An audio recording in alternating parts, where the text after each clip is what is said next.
el año litúrgico de Don Próspero Gueranger, 21º domingo después de Pentecostés. El oficio. Los domingos que van a continuación son los últimos del ciclo anual, pero el grado de proximidad que los relaciona con su último término varía cada año con la Pascua.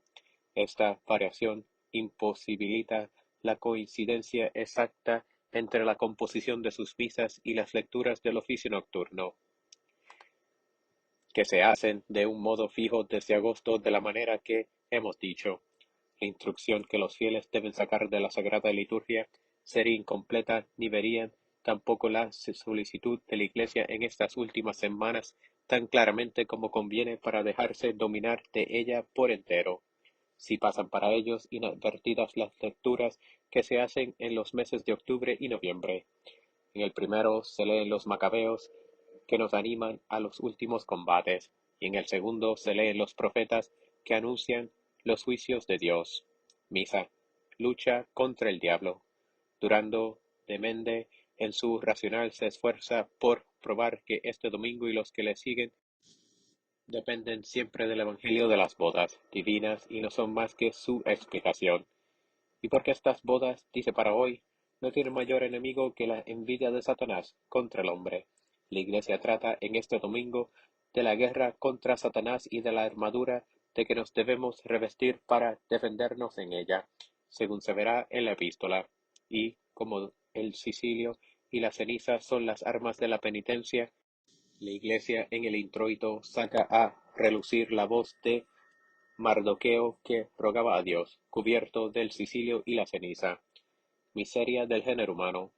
Su fundamento tienen las reflexiones del obispo de Mende, más bien que el pensamiento de la unión divina que pronto se consumará, no abandone nunca a la Iglesia. Esta se mostrará de modo especial verdaderamente esposa en la desdicha de los últimos tiempos, cuando, olvidándose de sí misma, sólo pensará en los hombres, cuya salvación la confió el esposo. Lo hemos dicho ya, la proximidad del juicio final, el estado lamentable del mundo en los años que precederán inmediatamente al desenlace de la historia humana, es lo que domina en la liturgia de estos domingos. La parte de la misa de hoy que más impresionó a nuestros padres es el ofertorio sacado de Job, con sus versículos de exclamaciones expresivas y repeticiones apremiantes. Puede decirse, en efecto, que este ofertorio encierra perfectamente el verdadero sentido que conviene dar al domingo 21º después de Pentecostés, al mundo que se ve reducido como Job en el estercolero a la más extrema miseria. Ya solamente le queda la esperanza en Dios. Los santos que todavía viven en Él honran al Señor con una paciencia y una resignación que en nada merman el ardor y la fuerza de sus súplicas. Tal es el sentimiento que desde el primer instante produce en ellos la oración sublime formulada por Mardoqueo. Rogaba éste en favor de su pueblo condenado a un exterminio total, figura del que espera al género humano. Introito. En tu voluntad, Señor, están puestas todas las cosas, y no hay quien pueda resistir a tu voluntad, porque tú lo has hecho todo, el cielo y la tierra, y todo cuanto se contiene en el ámbito del cielo. Tú eres el Señor de todo. Salmo. Bienaventurados los puros en su camino, los que andan en la ley del Señor. Gloria al Padre. La Iglesia en la colecta indica bastante que, si bien está pronta a sufrir los tiempos malos, prefiere la paz, que la permite ofrecer libremente el tributo simultáneo de las obras y la alabanza. El último ruego de Mardoqueo, en la oración cuyas primeras palabras las tenemos en el introito, era para esta libertad de la alabanza divina, que será el último amparo del mundo. Podamos cantar a tu nombre, oh Señor, y no cierres la boca de los que te alaban. Colecta. Suplicámoste, Señor, custodies a tu familia con tu continua piedad, para que con tu protección se vea libre de todas las adversidades y con buenos actos sirva devota a tu nombre, por nuestro Señor Jesucristo. Epístola. Lección de la epístola del apóstol San Pablo a los Efesios. Hermanos, confortaos en el Señor y en el poder de su virtud. revestíos de la armadura de Dios para que podáis resistir a las acechanzas del diablo, porque no tenemos que luchar contra la carne y la sangre, sino contra los príncipes y potestades, contra los tenebrosos rectores de este mundo, contra los espíritus del mal en los cielos. Por lo cual, tomad la armadura de Dios, para que podáis resistir en el día malo, y ser perfectos en todo. Tened pues ceñidos vuestros lomos con la verdad, y estad vestidos de la lorija de la justicia, y tened los pies calzados con la preparación del evangelio de la paz. Tomad en todo el escudo de la fe, con el cual podréis extinguir todos los dardos encendidos del malvado, y el yelmo de la salud, y la espada del Espíritu, que es la palabra de Dios. El día del juicio. Los días malos, que ya señalaba el apóstol el último domingo, son muchos en la vida de cada hombre y en la historia del mundo. Mas para cada hombre y para el mundo hay un día malo entre todos, el del fin y el del juicio, del cual canta la Iglesia que la desgracia y la miseria se convertirán en un día de gran amargura. Los años se han dado al hombre, y los siglos se suceden unos a otros para preparar el último día. Dichosos los combatientes del buen combate, y los vencedores de ese día terrible. Se los verá entonces de pie sobre las ruinas y perfectos en todo, conforme a la palabra del Doctor de las Naciones. No conocerán la segunda muerte, coronados con la diadema de la justicia, reinarán con Dios sobre el trono de su verbo. Apoyarse en Cristo. La guerra es fácil con el hombre Dios por jefe. Únicamente nos pide por su apóstol que busquemos nuestra fuerza solo en Él y en la potencia de su virtud. La Iglesia sube del desierto apoyada en su amado. El alma fiel se siente conmovida al pensar que sus armas son las mismas que tiene el esposo. No en vano los profetas nos le pintaron ya de antemano, ciñendo antes que nadie el escudo de la fe, tomando el casco de la salud, la coraza de la justicia y la espada del Espíritu, que es la palabra de Dios. El Evangelio nos le presentó en medio de la lid para, con su ejemplo, formar los suyos en el manejo de estas armas divinas. El arma de la fe, armas múltiples por razón de sus múltiples efectos, pero todas ofensivas o defensivas, se resume en la fe. Fácilmente ello se echa de ver al leer la epístola de hoy. Además de que eso es lo que nuestro jefe divino quiso enseñarnos cuando, al ser tentado por 3 veces en la montaña de la cuarentena, quiso responder otras tantas con textos de la Escritura.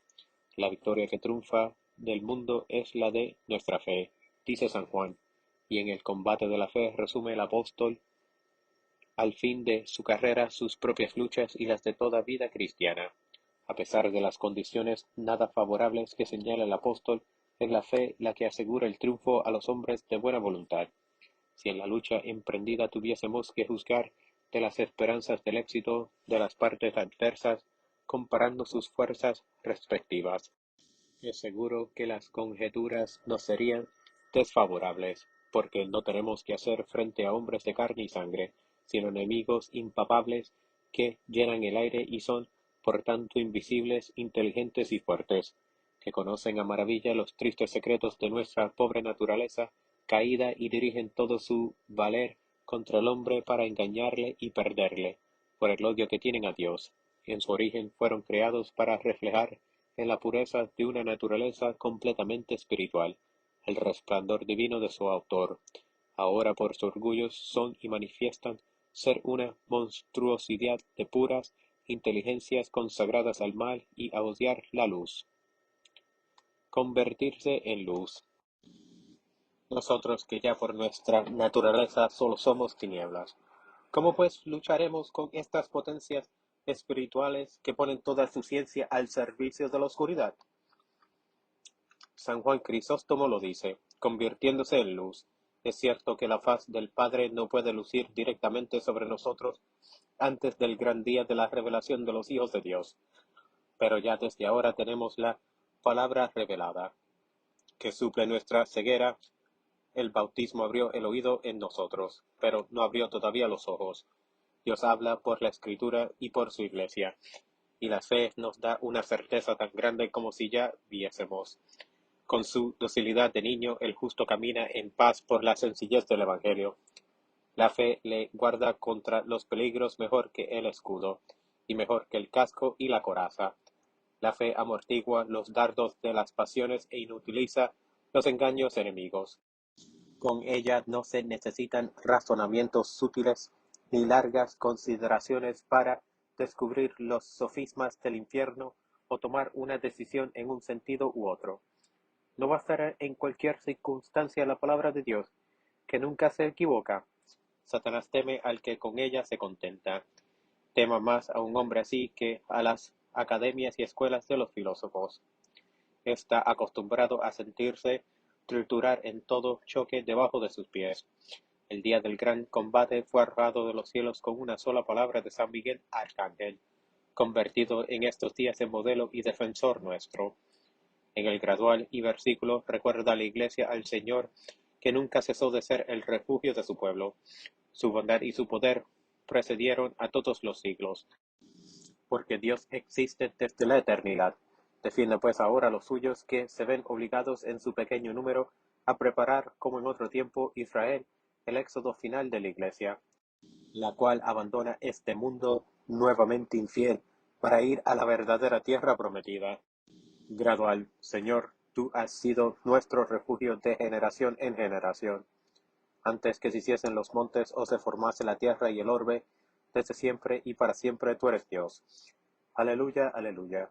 Al salir del Egipto Israel salió de un pueblo extranjero, la casa de Jacob, aleluya.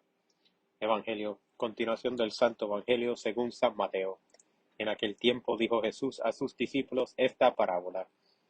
El reino de los cielos es semejante a un rey que quiso pedir cuentas a sus siervos, y, habiendo comenzado a pedir cuentas, le fue presentado uno que le debía 10,000 talentos.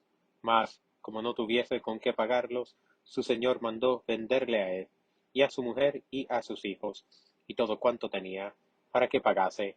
Postrándose entonces aquel siervo le rogó diciendo, Ten paciencia conmigo, y todo te lo pagaré. Y compadecido el señor de aquel siervo, le soltó y le perdonó la deuda. Mas, habiendo salido aquel siervo, encontró a uno de sus consiervos, el cual le debía 100 denarios, y apretándole, le hogaba diciendo, Dame lo que debes. Y postrándose su consiervo le rogó diciendo, Ten paciencia conmigo, y todo te lo pagaré. Pero él no quiso, sino que se fue, y le metió en la cárcel hasta que pagase la deuda. Y, cuando vinieron sus consiervos lo que había hecho, se constrintaron mucho, y fueron y contaron a su señor todo lo sucedido. Entonces su señor llamó a aquel siervo y le dijo, Siervo malo, no te perdoné a ti toda la deuda porque me lo rogaste. ¿No debiste pues compadecerte tú también de tu consiervo, como yo me compadecí de ti? Y airado su señor le entregó a los verdugos hasta que pagase toda la deuda. Así era también mi Padre Celestial con vosotros, si no perdonare cada cual a su hermano de todo corazón. Meditemos la palabra de nuestro Evangelio, que solo pretende enseñarnos un medio seguro para saldar nuestras cuentas desde ahora con el Rey Eterno. Sentido de la parábola. En realidad, todos nosotros somos ese servidor negligente e insolvente deudor, que su amo tiene derecho a vender con todo lo que posee y entregarle a los verdugos. La deuda que hemos contraído con su majestad por nuestras faltas es de tal naturaleza que requiere en toda justicia tormentos sin fin y supone un infierno eterno, donde, pagando continuamente el hombre, jamás satisface la deuda. Alabanza, pues, y reconocimiento infinito al divino acreedor, compadecido por los ruegos del desgraciado que le pide un poco más de tiempo para pagar. El amo va más allá de su petición y al momento le perdona toda la deuda, pero poniéndole con justicia una condición, según lo demuestra lo que sigue. La condición fue la de que obrase con sus compañeros de igual modo que su amo había hecho con él, tratado tan generosamente por su Rey y Señor, y perdonada gratuitamente una deuda infinita. ¿Podría rechazar él, viniendo de un igual, el ruego que a él le salvó y mostrarse despiadado con obligaciones que tuviesen para con él? Ciertamente, dice San Agustín, todo hombre tiene por deudor a su hermano, porque ¿Qué hombre hay que no haya sido nunca ofendido por nadie? Pero, ¿qué hombre existe también que no sea deudor de Dios, puesto que todos pecaron? El hombre es, pues, a la vez deudor de Dios y acreedor de su hermano. Por eso Dios justo te ha dado esta orden: obrar con tu deudor como él hace con el suyo. Todos los días rezamos y todos los días hacemos subir la misma súplica hasta los oídos divinos. Y todos los días también nos prosternamos para decir: perdónanos nuestras deudas, así como nosotros perdonamos a nuestros deudores. ¿De qué deudas hablas tú? ¿De todas tus deudas o solamente de una parte de ellas? Dirás: de todas. Luego perdona tú todo a tu deudor, dado que esa es la regla puesta y la condición aceptada. Perdonar para ser perdonado. Es más grande, dice San Juan Crisóstomo, perdonar al prójimo sus agravios para con nosotros que una deuda de dinero. Pues perdonándole sus faltas imitamos a Dios. ¿Y qué es visto bien todo? La injusticia del hombre con otro hombre si se compara con la ofensa del hombre para con Dios. Mas, ay, esta no es familiar.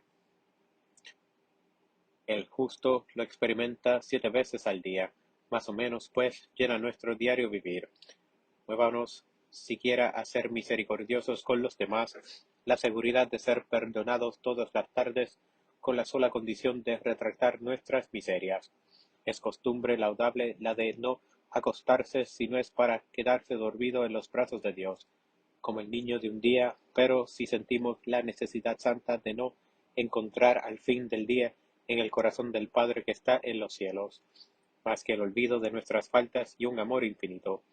¿Cómo pretender a la vez conservar en nuestro corazón molestos recuerdos o rencores pequeños o grandes contra nuestros hermanos, que son también hijos suyos, ni siquiera en el caso de haber sido objeto de violencias injustas o de injurias tremendas? ¿Se podrán comparar nunca sus faltas contra nosotros con nuestros atentados a este bondadísimo Dios, de quien ya nacimos enemigos y a quien hemos causado la muerte? Imposible encontrar un caso en que no se pueda aplicar la regla del apóstol: sed misericordiosos, perdonaos mutuamente como Dios os ha perdonado en Cristo. Sed los imitadores de Dios como sus hijos carísimos. Llamas a Dios Padre tuyo y no olvidas una injuria. Eso no lo hace un hijo de Dios. Sigue diciendo admirablemente San Juan Crisóstomo: la obra de un hijo de Dios consiste en perdonar a sus enemigos, rogar por los que le mortifican, dar su sangre por los que le odian.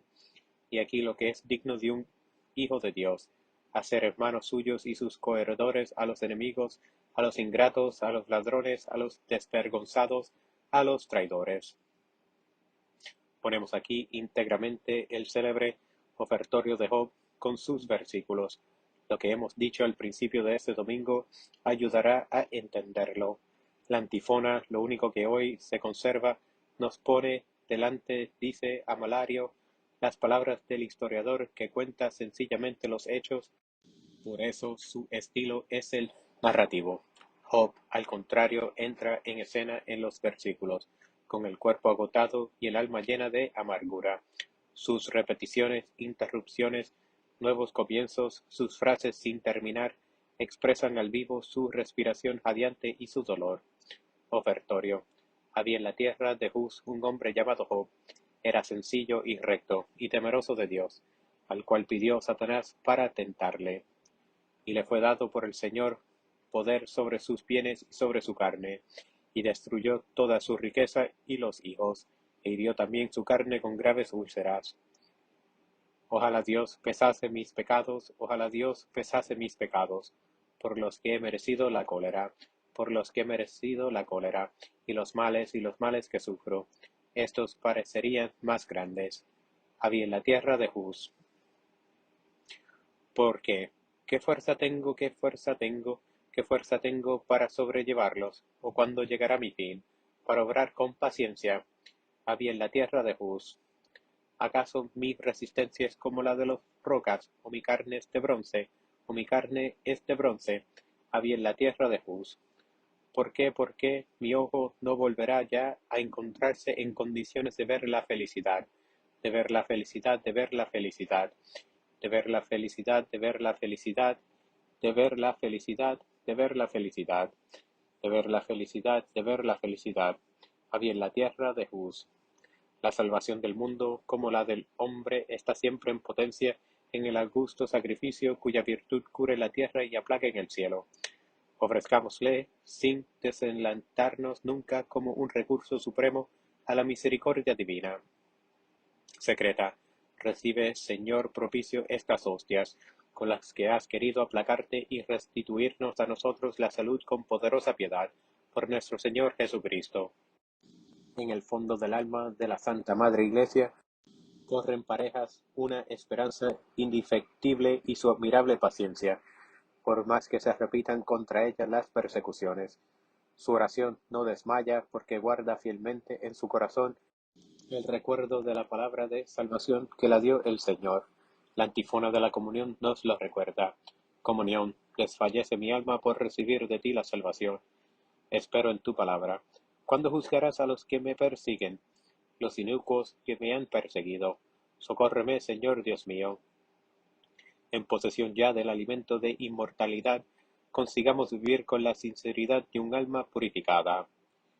Poscomunión, conseguido el alimento de la inmortalidad, suplicámoste, Señor, hagas que lo que hemos recibido con la boca lo practiquemos con alma pura. Por nuestro Señor Jesucristo.